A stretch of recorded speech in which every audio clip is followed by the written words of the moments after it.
Very much. We're having some very good news today. A lot of companies are coming into our country, and they're signing deals that are going to pay a lot of money and create a lot of jobs. And they're coming in largely because they think they feel good about our country, and maybe the tariffs to a certain extent, but they feel very good about the country right now, and so do I.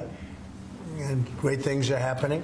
We're going to be signing some executive orders and some other things, and we'll maybe go down the list. And Will, if you would, please. Yes, first, we have an executive order for your attention. In 2019, during your previous administration, you imposed price transparency requirements on the healthcare industry. This was a significant driver in lowering the costs of healthcare during your first administration. Those requirements were largely reversed by the Biden administration. Now we're reinstating or terminated, right? Terminated. We're strengthening them. The idea is to make price transparency a key aspect of healthcare policy in America. It's one of the biggest things that can happen to reducing cost in healthcare. It takes a little while to kick in, but Biden ended it immediately upon coming in, which was a terrible travesty, in my opinion, and we're going to start it up, and we've actually made it even stronger. Yes, sir. By a couple of major factors, right? Anybody have any question on price transparency? It allows people to go out and negotiate and price, and you're not allowed to even talk about it when you go into a hospital or see a doctor, and this allows you to go out and talk about it, and it's actually one of the biggest. There's a couple of people that actually going back a long way that feel that are real pros in the industry feel this is the biggest thing you can do for cutting prices, and it certainly is one of them.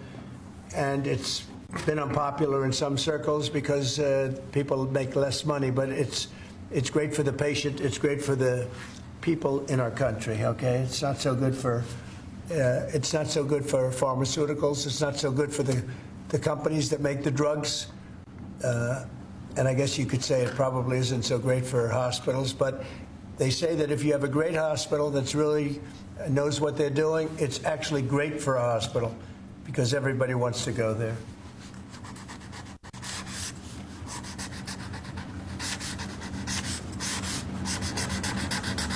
Okay. Thank you, sir. Good. Got it, Doug? Thank you, sir. Pulitzer Prize. Okay. Thank you, sir. Next, we have for your attention another executive order. Copper is a critical material, and the supply of copper is vital to our national security. In recent years, we've dealt with a significant issue of the dumping of foreign copper into the American market.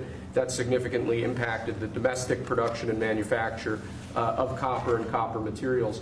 This executive order charges your Secretary of Commerce with starting the process to potentially impose tariffs or other trade barriers to prevent this ongoing dumping of copper and to protect the American manufacture and production of copper. It will have a big impact. Howard, do you want to say something about that? Do you mind if I read one of your truths? Sure. So this is a truth that's about to go out. Like our steel and aluminum industries, our great American copper industry has been decimated by global actors attacking our domestic production. To build back our copper industry, I've requested my Secretary of Commerce and USTR to study copper imports and end unfair trade putting Americans out of work. Tariffs will help rebuild back our American copper industry and strengthen our national defense. American industries depend on copper, and they should be made in America.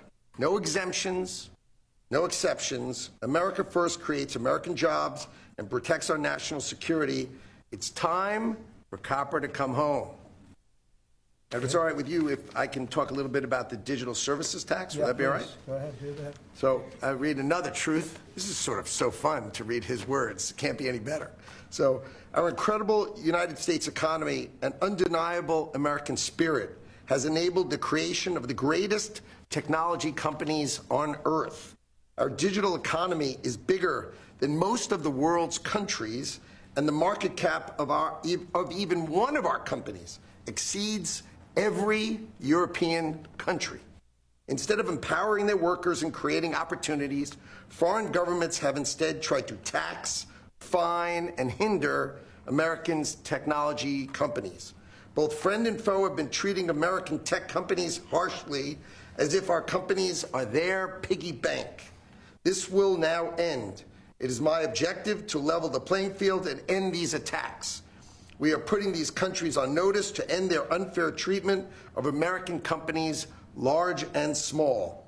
Our companies are the greatest investors in the world. So our tech companies are the greatest investors in the world, and their investments will go only to where American companies are treated fairly. Our ingenuity, grit, drive, and perseverance have built America. If these countries want to participate in the AI industrial revolution, it's time to choose sides with America, not against us. And we signed that on Friday, sir. Okay, very big deal, right? Huge. Thank you.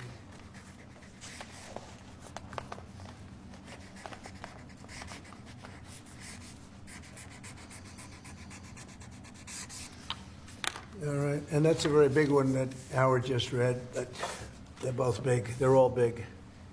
We're only doing big ones. Okay. Thank you, sir. Mr. President, is that the culmination of ongoing conversations that you've had with your counterparts, this particular executive order? Which one, last or? The one at the No, conversation. the digital tax is taking place all over Europe. They're taxing us, and they're doing other things. They're suing all our companies. And if that's going to happen, we want to be the ones that sue, not them.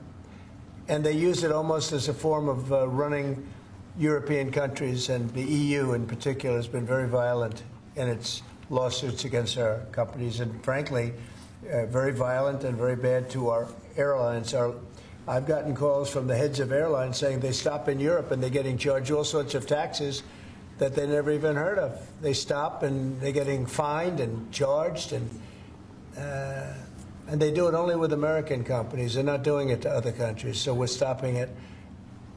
And we have another thing, we have another step to go, and if they don't shape up, as an example, Apple has had to pay like $17 billion in a lawsuit that nobody thought was worth anything. And I won't get into the judge or the decision or how the decision was arrived, but I'm pretty good at this stuff, and I think it's disgraceful. And Google's being sued, Facebook's being sued, and many others are being sued by their so-called government, if you call it a government, EU.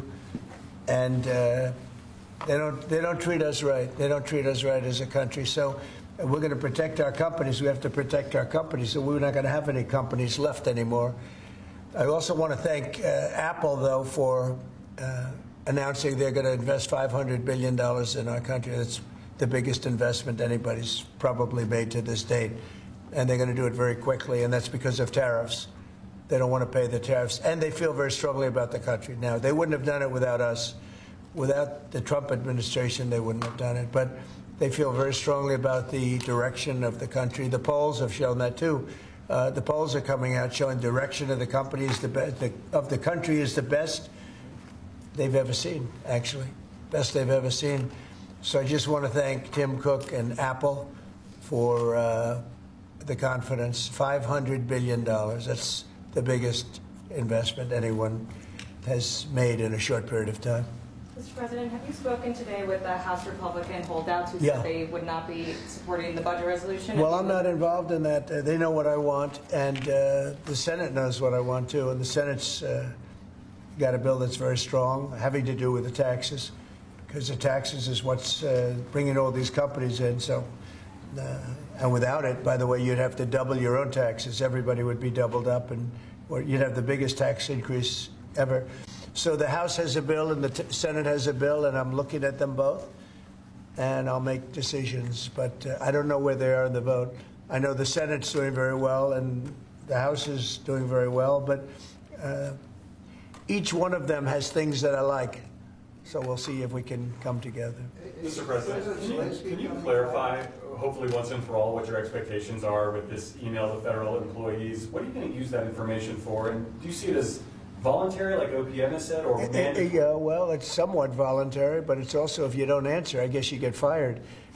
What it really I'm is, still lost on that. What it is do people exist? We have this massive government with millions of people, and nobody knows who's working for the government, who's not. So what they're doing is they're sending out a letter to everybody, and they're saying, what were the things you did last week? I guess they ask for 5. And if people are working, it's easy. I could tell you 5 things I did last week. I could tell you 5 things I did 6 weeks ago, right? If they're there and they're working, they're able to say they did 5 things during work. And that means they're working and they're with us and they have no further obligation. If they're not, it could be there's no such person. It could be that the person's no longer working. They're no longer living at that address. They may be moved. Maybe they moved to a different country, or maybe the person doesn't exist. And we then take that person off the payroll, and we save a lot of money by doing that. But that's one of the only ways. I think it's a very smart thing. And it says, if you don't answer, essentially, you know, there's a penalty to pay. Like, that's the end of the job. Well, Musk has said that. The order itself doesn't say that. I think that's part of the confusion. Is he speaking for you when he says... Yeah, everybody speaks for me. I'm the one. I'll take responsibility. You know the old statement, the buck stops here, right? Famous statement. Well, I can say the same thing, the buck stops here. No, we have to find out if people are getting paid and they're not working. And, you know, they have a problem. Let's say they have another job, and then they write in false statements. It's a big problem if they write in false statements. They may be working for somebody else but getting paid by the U.S. government, and that would mean that they're not allowed to be doing that. You know, they're not allowed to be working for us and be working for somebody else. We're paying them a lot of money. You know, we're paying them. So we'll see. That solves that problem. Most people aren't willing to say that, you know, we're doing this, and this for the U.S. government, and yet they're at another job, because that's a big problem for them if they do that. So in some cases, they're not writing back. And if they don't write back, they end up eventually losing their job. We give them extensions, but, you know, that was something we thought about a long time ago. We give them extensions, but we'll see. We have to make sure, number one, that we have people, number two, that they're working, and number two, they're working for us, not for another company. Is it true that President Zelensky is coming on Friday to meet with you, and is the mineral deal sorted out? Yeah, I hear that. I hear that he's coming on Friday. Certainly, it's okay with me if he'd like to, and he would like to sign it together with me, and I understand that's a big deal, very big deal. And I think the American people, even if you look at polling, they're very happy because, you know, Biden was throwing money around like it's cotton candy. And it's a very big deal. Look, it could be $1 trillion deal. It could be whatever, but it's rare earths and other things. And look, we're spending hundreds of billions of dollars on Ukraine and Russia fighting. A war that should have never, ever happened. That's a war that would have never happened if I were president. And it didn't happen for 4 years. People say, how do we know that? It didn't happen for 4 years. Would have never happened. And nevertheless, this guy went into this situation and he spent money like nobody's ever seen. $350 billion. The other thing that we don't like is that Europe has spent $100 billion. We've spent $350 billion. Europe gets their money back because they spent it in the form of a loan. And we just gave them, whether it's 300 or 350 billion, nobody really knows. They can't even tell me the answer to that, but it means probably more than that. So what we're doing is now we're saying, look, we want to be secured. We want to get that money back. We're helping a country through a very, very big problem, a problem like very few people have had. Shouldn't have had this problem because it shouldn't have happened, but it did happen. So we have to straighten it out. But the American taxpayer now is going to get their money back plus. Mr. President, yesterday with Emmanuel Macron, you said you had spoken to Putin about the idea of peacekeepers in Ukraine, that Putin was fine with it. The Kremlin, I guess, has said that that's actually unacceptable to them. What's real here? That's not what I was told. But you're going to need some form of peacekeeping, so something will be done that's going to be satisfactory to everybody. We need peacekeeping too. Any situation it's actually something I did discuss, but a form of peacekeeping that's acceptable to everybody. Ultimately, we'll be able to agree on something, I'm sure.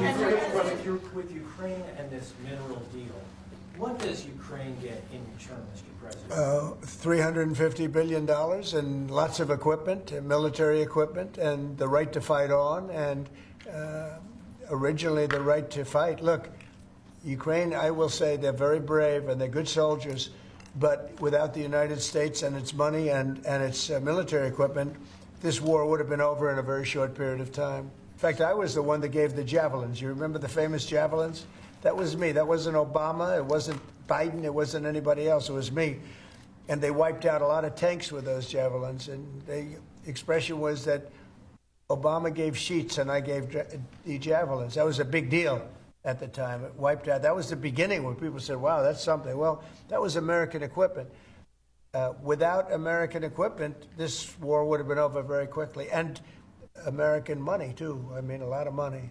So that war-fighting equipment and the ammunition, that's sustained going forward for Ukraine, and how long is it sustained? Well, it could go forward for a while, and maybe until we have a deal with Russia. Look, we need to have a deal with Russia, otherwise it's going to continue.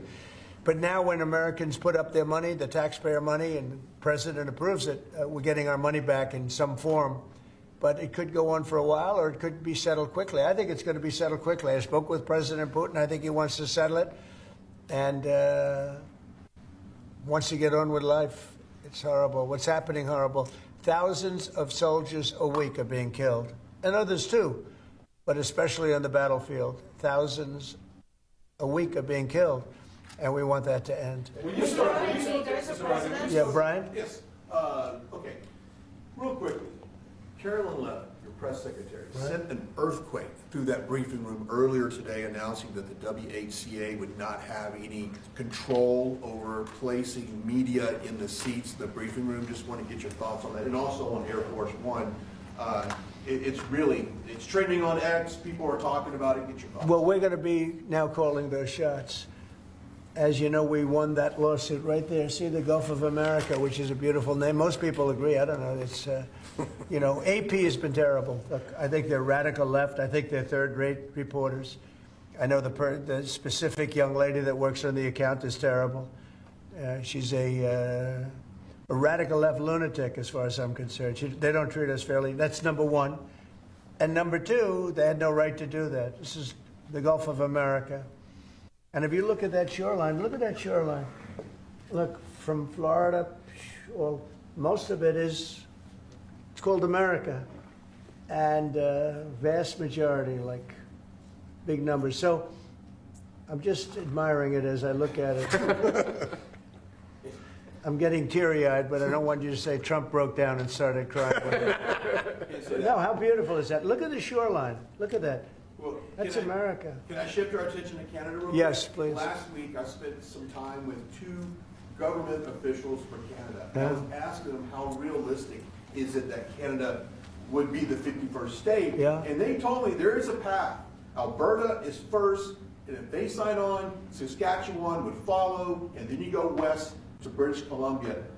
There is a movement in Canada to join us. I want to get your thoughts on that and how that's proceeding right now. So it's true. Thank you, Brian. It's true. A lot of people in Canada are liking becoming our beautiful, cherished 51st state.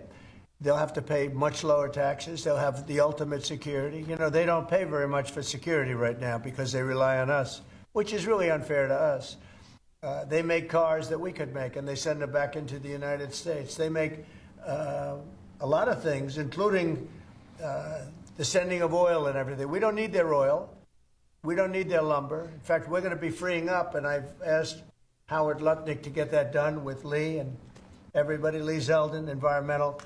We're freeing up our forests. We're going to be able to take down trees. Right now, you know, we're so restricted environmentally. We're going to be freeing it up with an emergency order. We have an emergency order, and we're going to be freeing up our forests. We have more forests than almost anybody, and great lumber, great trees. We don't need anybody's trees. We don't need trees from Canada or anybody else. In fact, we have to put the slits, as they call them, the area, you know, 50, 60-yard area in between areas of trees. It stops the fires.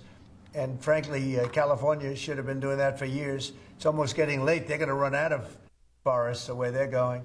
What a shame. And by the way, the water is flowing in California. I hope you people have seen it. But the water is flowing. Do you have a picture of that? I'd hold it up. Do you have a picture of that? Get a picture of it, please. You know, we had a little skirmish in California. I can't believe we had to do that. But we opened up the water in California. The water was flowing into a place called the Pacific Ocean, which for the Pacific Ocean is only a drop. but for us, it's more water than we can use in California. So I'll get you some photographs, but it's a beautiful sight. The water is flowing in California, beautiful water from the Pacific Northwest and beyond, and it flows down, and instead of being routed out to the Pacific Ocean, and this has been going on for 20 years more in order to take care of a certain species of fish, which wasn't doing very well without water, I can tell you. So that's a big deal. It's like not reported. It's incredible. But California has a lot of water. That's going to take care of farmers. It's going to wetten up the land. And it's going to go all the way down to Los Angeles, where they have curfews on water, where they have all sorts of blocks on water. You can only use so much. We're going to put until just recently, they were going to put a number of gallons per person living in a house in Beverly Hills on water. You're not going to have that problem anymore. Do you have a picture? Let me just see what that looks like. How beautiful is that? Look at that beautiful water flowing. Look at that. That's coming in the dikes and other means of transportation. Isn't that beautiful? Who would believe that? That's all water they could have had. I went to the governor during my first term and I said, why don't you do this? And they said they have an environmental problem with clean water. If this water were there, you wouldn't have had those fires. You had sprinklers. They make people put sprinklers in the ceiling of a home, and they had no water in them.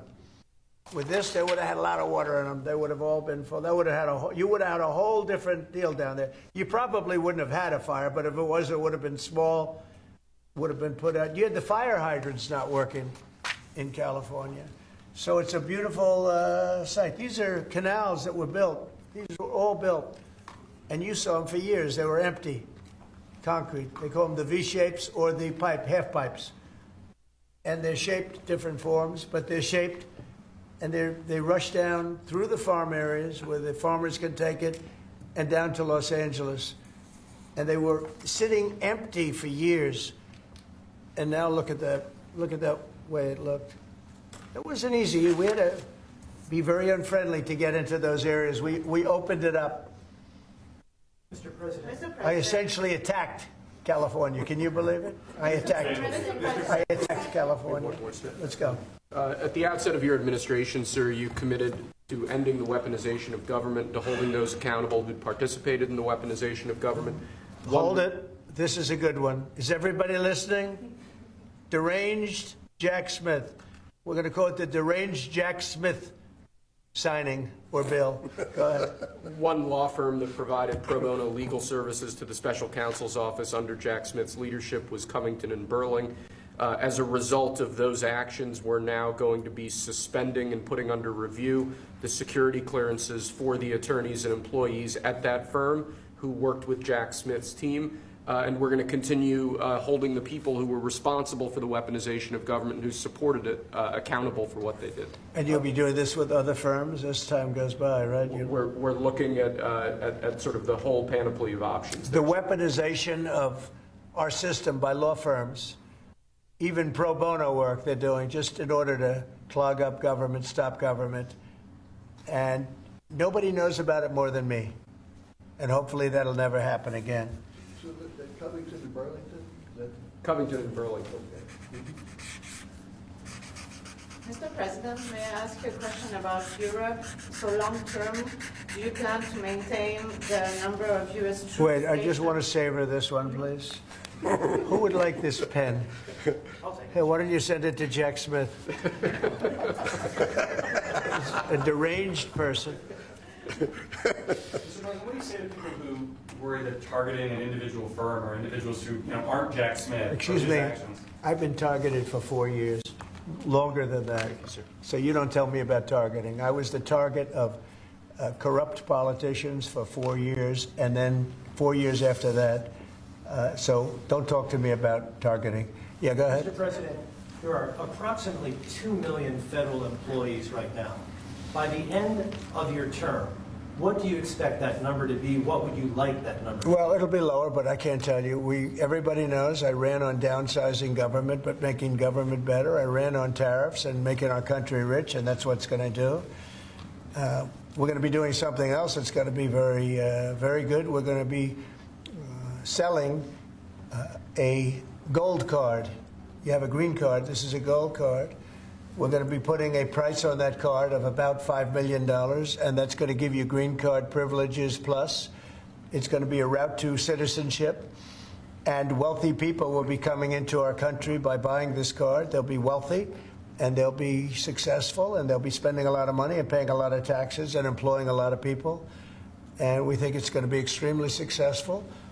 Never been done before or anything like this, but it's something that we're going to be putting out over the next, would you say 2 weeks, Howard? Do you want to say a couple of words about it? Sure. Mr. President, are there Wait a any minute. requirements for that gold Hang on a card? second. Do you have to invest a certain amount of money in this country in order to qualify for that gold card? Yeah, exactly. So Go the ahead. EB-5 program was really, you lend some money, but it was full of nonsense, make-believe, and fraud, and it was a way to get a green card that was low-priced. So the president said, rather than having this sort of ridiculous EB-5 program, we're going to end the EB-5 program. We're going to replace it with the Trump Gold Card, which is really a green card gold. So they'll be able to pay $5 million to the U.S. government. They'll have to go through vetting, of course. We're going to make sure they're wonderful, world-class global citizens. They can come to America.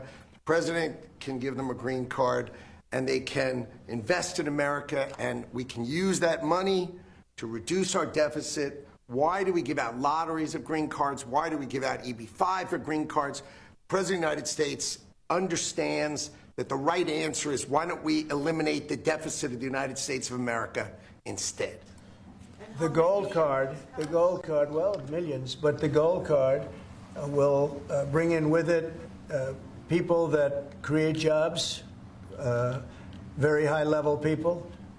I think companies will pay to get people in. For instance, you today graduate from the Wharton School of Finance or Harvard or Stanford or any college, and nobody knows if you can even go to work for a company. So Apple and all these companies that want to get people to be working for them will be able to buy a card, and for the people that are number one in their class at top schools, I see that as one of the things. But generally speaking, it'll be people with money and people that create jobs, and they won't have to pay any tax on income outside of the United States, which they're not paying right now. They're not citizens, but they'll have to pay if they create jobs in the United States. They'll pay full taxes like everybody else. So you're getting big taxpayers, big job producers, and we'll be able to sell maybe 1 million of these cards, maybe more than that. And if you add up the numbers, they're pretty good. As an example, 1 million cards would be worth $5 trillion. $5 trillion. Wow. And if you sell 10 million of the cards, that's a total of $50 trillion. Well, we have $35 trillion in debt. That'd be nice. So we'll see. But it could be great. Maybe it will be fantastic. We have it all worked out from the legal standpoint. It's totally legal to do. Hasn't been done before. It's been done in many different forms. We give them away. Why should we give them away? We shouldn't give them away. And I think it's something very exciting. I think it's potentially just something that we're all very excited about. So it's a gold card. It's somewhat like a green card, but at a higher level of sophistication. It's a road to citizenship for people. And essentially people of wealth or people of great talent, where people of wealth pay for those people of talent to get in, meaning companies will pay for people to get in and to have long-term status in the country. And I think it's something we're very, very happy about. Would you have anything to say about that? Well, many other countries, by the way, do this, including, of course, your 51st state does that. And the money's earmarked for deficit reduction? It may be earmarked for deficit, but it actually could be more money than that. I mean, if you did 10 million, you'd have $15 trillion left over. But generally, it's going to be paid down debt, yes. Do you need Congress for this? Do you think you need No, to we pass don't a need law? Congress, no, because we're not doing citizenship, we're doing the card. It's a path to citizenship, a very strong path to citizenship, but we're not doing the citizenship. For that, I'd have to get Congress. And would all countries be eligible for this gold card? Depends. The countries largely, the people will be vetted very carefully. Mr. President, on Ukraine, would you provide military support for Ukraine in the future under a peace agreement? Say it again louder. Would you provide military support for Ukraine in the future as part You mean of like a peace security? agreement? Yeah. Well, people are going to do it. I think Europe will largely be responsible for that. European countries will be responsible. But Macron asked for a U.S. backup. Well, we'll see. I mean, right now we're just in the process of negotiating. We've pretty much negotiated our deal on raw earth and various other things. We'll be looking at that security. You're talking about general security for Ukraine later on. I don't think that's going to be a problem. There are a lot of people that want to do it. And I spoke with Russia about it. They didn't seem to have a problem with it. So I think they understand. They're not going back in. Once we do this, they're not going back in. So no air On that gold defense, card. aircraft. Would the U.S. provide, for instance, air defense? Well, I just told you, right now we're not providing anything. You know, it's about Europe, too. Europe put in $100 billion, and we put in $350 billion. It's not a fair thing. You know, we would normally say, and I say it now anyway, but we want equalization. They should put up actually more money than us because they're right there. We have an ocean in between. But we've had very good talks with Russia. We've had very good talks with Ukraine, and we think it maybe will come to an end and we'll stop killing young people all over the battlefield and elsewhere. On Europe, so do you plan to maintain heavy military presence in Europe in the long term, like tens of thousands of troops? We'll be or involved. with Yeah, those, yeah, we'll be involved in Europe. We're involved in Europe now. Europe is our friend. They take advantage of us on trade. We don't like that. What the EU does, we don't like that.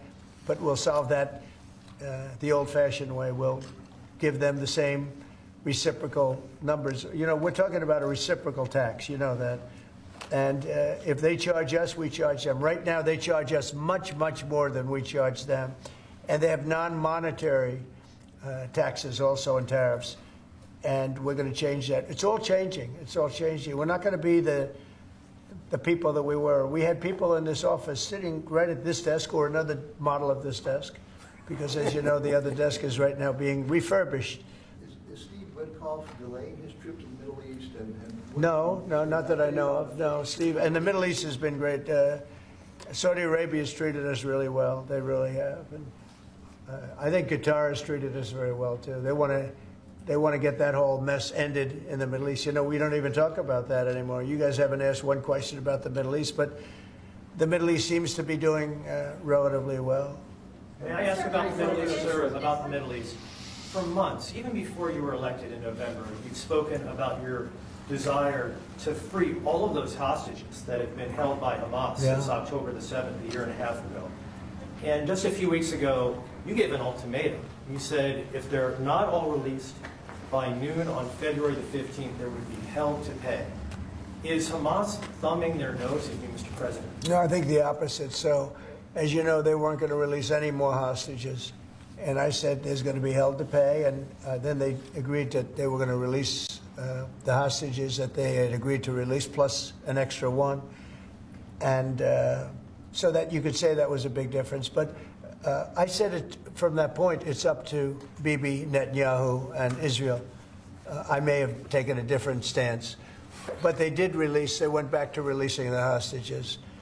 But if you remember, they said we weren't going to release any. They've totally ended it. And I said, well, they're not going to release any. They'll be held to pay. And but the rest is really up to him. What I may have done it differently than him. It's not my decision. It's his decision. But they did release all of those hostages. So.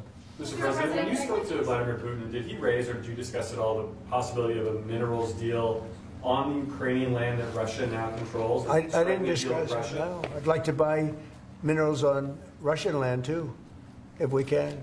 The rare earth. They have very good rare earth also. They both do. I would say that. And oil and gas. Look, it's a great thing. If we sell this, it's great for Russia, too, because we can do deals there. They have very valuable land that isn't utilized. So something like that could take place, yeah. Have you put raising or lifting sanctions against Russia on the table as your No, we haven't lifted any sanctions on anybody. on the table as part of any negotiation? I guess it will be at some point, but right now we haven't agreed to lift sanctions on anybody. On that gold card, getting back to that, I'm fascinated by this, Mr. President. You should be fascinated by it. Your taxes will go down to nothing. Would a Russian oligarch be eligible for a gold card? Yeah, possibly. Hey, I know some Russian oligarchs that are very nice people. It's possible.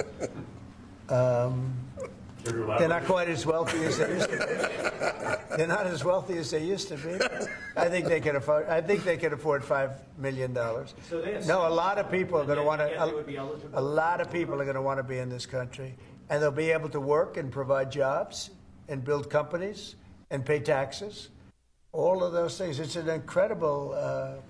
It's an incredible thing. I mean, this is the group that is the first to hear it.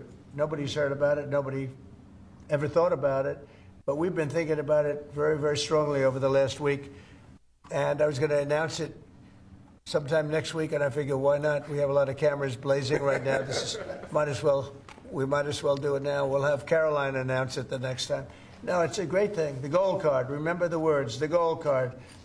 Somebody said, can we call it the Trump gold card? I said, if it helps, use the name Trump. I'll give it to you for free. I like it. Mr. President, you probably just launched 10,000 stories. Do you want to elaborate a little bit more on what Russian oligarchs you know? I know. Isn't it interesting how many stories we do tell? And they all turn out to be true, and they all turn out to be ultimately correct. You know, Trump was right about everything. Do you have one of those Trump was right about everything hats? I'm going to give it to this gentleman. Get me one of them. But they're all going to be vetted. Everybody who comes in gets vetted, okay? They get vetted, so you got to, you know. We're going to begin in 2 weeks. About 2 weeks.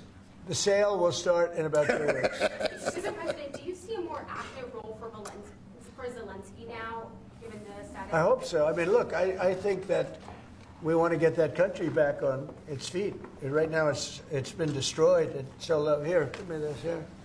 Give me all of them. Look. Yes. See that?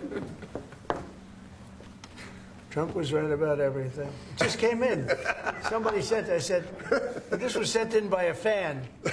I said, I think we should make some of them, right?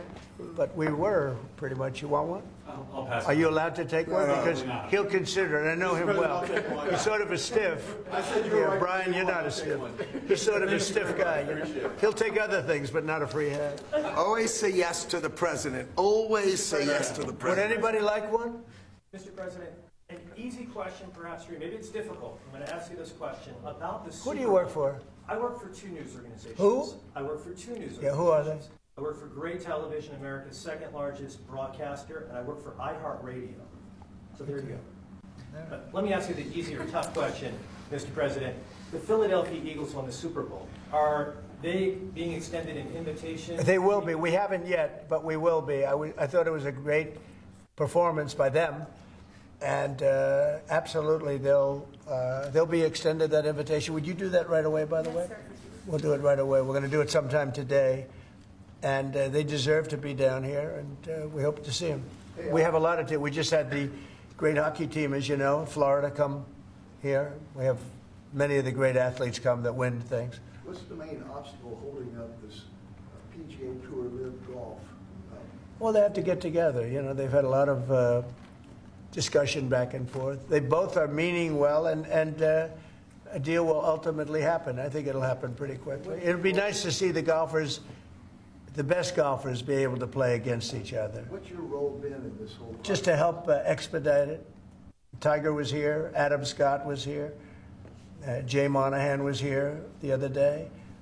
Just to really help expedite it. We had Yasser here from Saudi Arabia, great guy.